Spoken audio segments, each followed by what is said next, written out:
Всем доброго времени суток. Принесли комп в ремонт на сокете 1156 и выяснилось, что мать пришла в негодность. Было принято решение закупить с Алиэкспресс материнку и процессор на уже 1155 сокете. Что из этого получилось, узнаете по ходу выпуска, а ссылки на комплектующие есть в описании.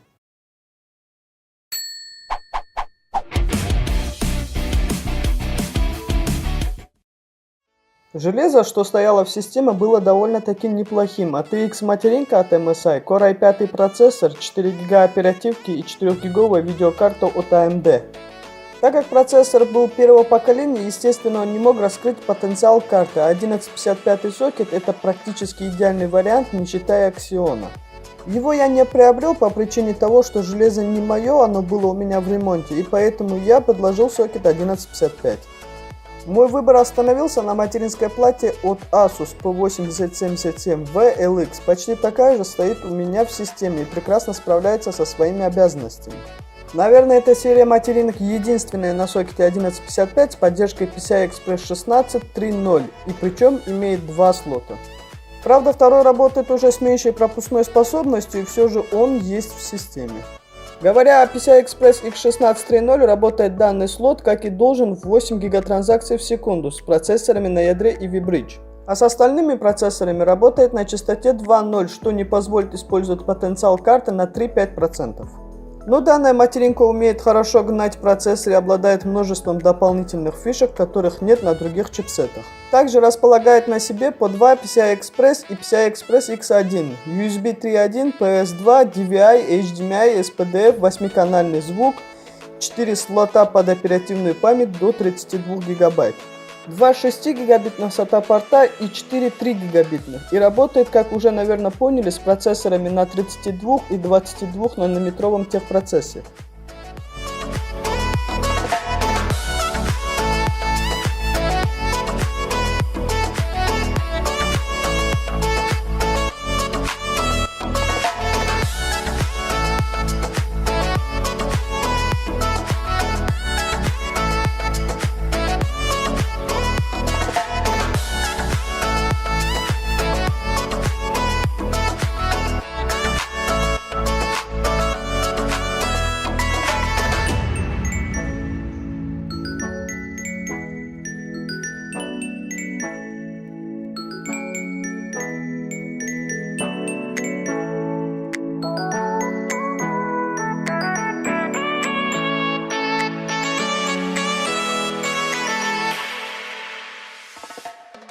Оперативки использовал свои, две планки по 2 ГБ каждая в двухканальном режиме, и процессор тоже был заказан, и это Intel Core i5-2400.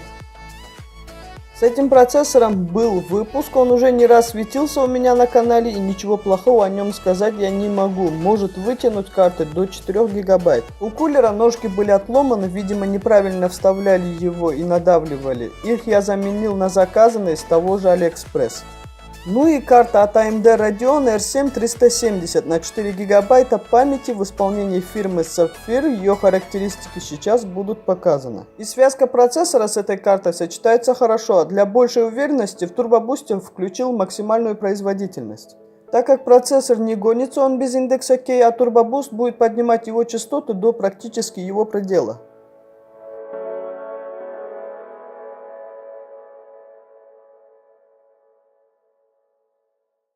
Прогон синтетики процессора программой Cinebench и результаты на экране.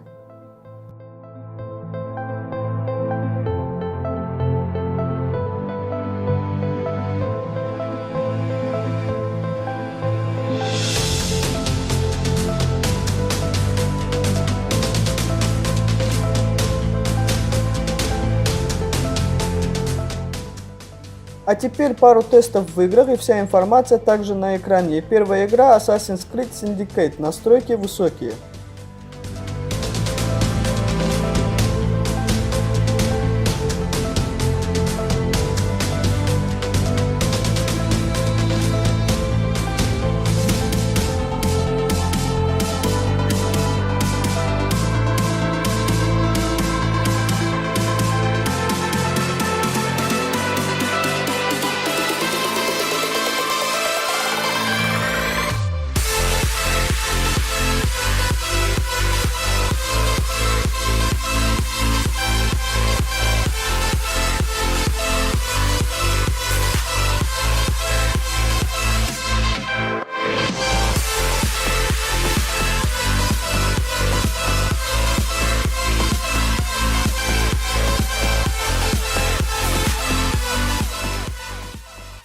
Вторая игра Battlefield 1, настройки также на высоких, и снова процессор показывает себя хорошо в связке с этой картой.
Ну и последняя игра, которую я успел протестировать, это Need for Speed Payback. Настройки также на высоких, и вот результат.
Ganja smoking, they got rum in me cup.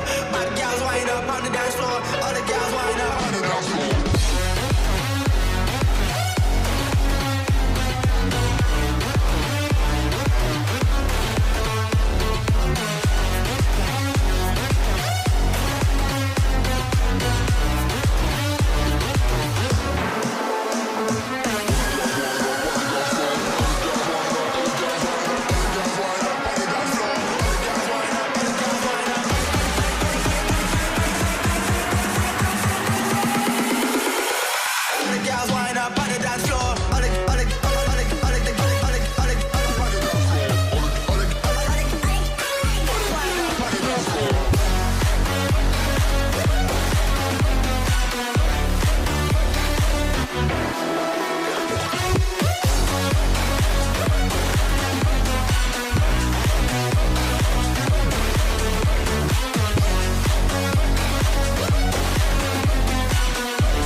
Способности железа вы сами видели, а если остались вопросы, можете задавать их в комментариях или в группе ВК или на канале Telegram, в общем, где вам удобно.